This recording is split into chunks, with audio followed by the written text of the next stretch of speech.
Hello বন্ধুরা, তোমরা সবাই কেমন আছো? Welcome back to my channel aesthetic life. তো আজকে তো 14 ফেব্রুয়ারি, তোমরা সবাই জানো কি সরস্বতী পূজা, আর সাথে কি ভ্যালেন্টাইন ডে। তো আমি তো বেরোচ্ছি ঘুরতে, তো প্রিয়াঙ্কা আর শানুর তো আসার কথা। তো চলো, চলে এসেছি আমাদের ডেস্টিনেশনে। দেখতেই পাচ্ছ পিছনে প্রিয়াঙ্কা শানু আছে। তো আমরা এখান থেকে আরেকটু পরে বেরোবো। তো এখান থেকে বেরিয়ে তারপর ঘুরতে যাচ্ছি সবাই মিলে। তো তোমরা আমার সাথে চলো সবাই। গাইস, শানু কলেজে, আমাদের কলেজে দেখা যাক। প্রথমে কলেজে যাবো, তারপর আমার স্কুলে যাবো, প্লাস হচ্ছে তারপর আমার কলেজে যাবো। এবারে যেহেতু সরস্বতী পুজো আর ভ্যালেন্টাইন্স ডে দুটো একই দিনে পড়েছে, তাই রাস্তাঘাটও বেশ জমজমাট। আর জানো তো, আমি না ছোটবেলা সরস্বতী পুজোর দিনগুলো খুব মিস করি। সকালে উঠে হলুদ মেখে স্নান করা, তারপর অঞ্জলি দেওয়া, আর সবশেষে ঠাকুরের প্রসাদ হিসেবে কুল খাওয়ার যে আনন্দটা, উফ, তার ভাষা প্রকাশ করার মতনই না। एहे रहा नहीं जाता, तड़प ही ऐसी है ना। नहीं, it's okay. আজকে ওয়েদারটাও বেশ মেঘলা করেছে। তোমাদের সাথে গল্প করতে করতে আমি আমার স্কুলের সামনে প্রায় চলে এসেছি। চলো ভেতরে ঢোকা যাক। বলতে বলতে চলে এলাম আমার স্কুলে। এখন অবশ্য আমি কলেজে পড়ি। ও, তোমাদের তো আমার স্কুলের নামটা বলাই হলো না।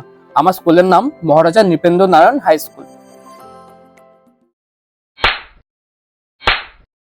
कौन है ये लोग? कहां से आते हैं? এসে দেখলাম লাইট দিয়ে কি সুন্দর করে আমাদের স্কুলটা সাজিয়েছে। প্রতি বছরই অবশ্যই এইভাবেই সাজানো হয়। ফুলের আলপনাগুলোও খুব সুন্দর লাগছে দেখতে। চলো মাকে একটু দর্শন করি। দেখো কি মিষ্টি লাগছে না মায়ের মুখটা।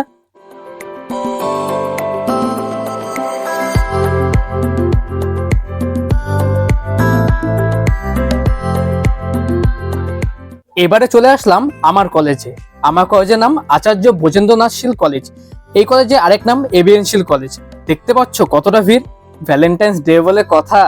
চলো এবার কলেজে ওই দিকে যাওয়া যায়। এদিকটা হলো আমাদের কলেজের ক্যাম্পাস, যেখানে নানা রকমের সাংস্কৃতিক অনুষ্ঠান অনুষ্ঠিত হয়।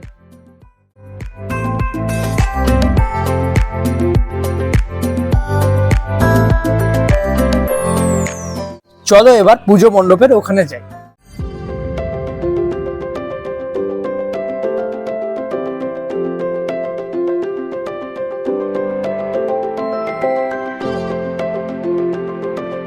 নমস্কার, এভাবে করে কিছু বললাম না আমি আর। অবশ্য বললো কি হবে, সাউন্ড রিমুভই করে দিব।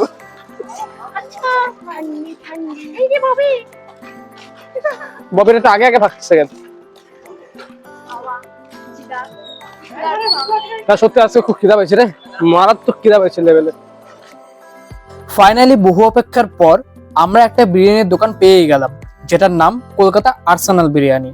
এটার লোকেশন কোচবিহার বড়বাজার রাধামাধব শপিং মলের পাশে। ভেতরে ঢুকেই আমি আমাদের খাবার অর্ডারটা দিয়ে দিলাম, আর ওরা ব্যস্ত নিজেদের গল্পের মধ্যে। অর্ডার দেওয়ার পর দেখলাম আমাদের জন্য বিরিয়ানি রেডি করছে, তাই কাকুকে বললাম আমাদের জন্য যেন লেগ পিসগুলো দেয়। আর চারিদিকে বিরিয়ানির গন্ধে ভরে গেছে। এই যে টেবিলে চলে আসলো বিরিয়ানি, আমরা খেয়ে নিই। খাওয়ার পর তোমাদের সাথে দেখা হচ্ছে। খাওয়া দাওয়ার পর চলে আসলাম কোচবিহার জেঙ্কিন্স স্কুলে। এখানেও দেখতে পাচ্ছি খুব সুন্দর করে লাইটিং দিয়ে সাজিয়েছে।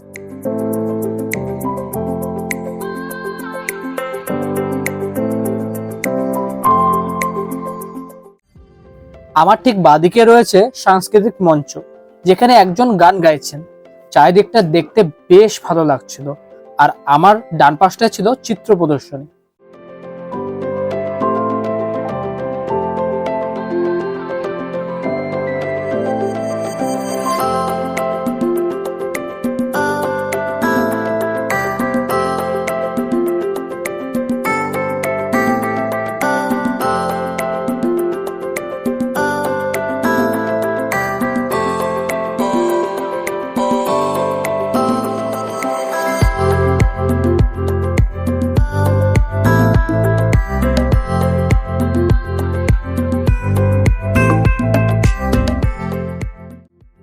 এবার চলে আসলাম সাগর দিঘিতে, যেটাকে অনেকেই শর্ট ফর্মে এসডি বলে থাকে। এখানে অনেকে সকালবেলায় মর্নিং ওয়াক করে কিংবা ইভিনিং ওয়াকও করে, আবার বিকেল বেলায় অনেকে ঘুরতেও আসে বন্ধু বান্ধবদের সাথে আড্ডা দিতে। আমাদের ঘোরা শেষ, এবার আমাদের বাড়ি ফেরার পালা। আজকের দিনটা অনেক মজা করেই কাটলো। অঞ্জলি দেওয়া, প্রসাদ খাওয়া, বন্ধুদের সাথে ঘুরতে যাওয়া, সব মিলেই অসাধারণ মুহূর্ত। আমার এই ভিডিওটি যদি তোমাদের ভালো লেগে থাকে তাহলে লাইক, শেয়ার, কমেন্ট করো আর আমার চ্যানেলটি সাবস্ক্রাইব করে দিও। দেখা হচ্ছে তোমাদের সাথে নেক্সট ভিডিওতে। আজকের মতন টাটা।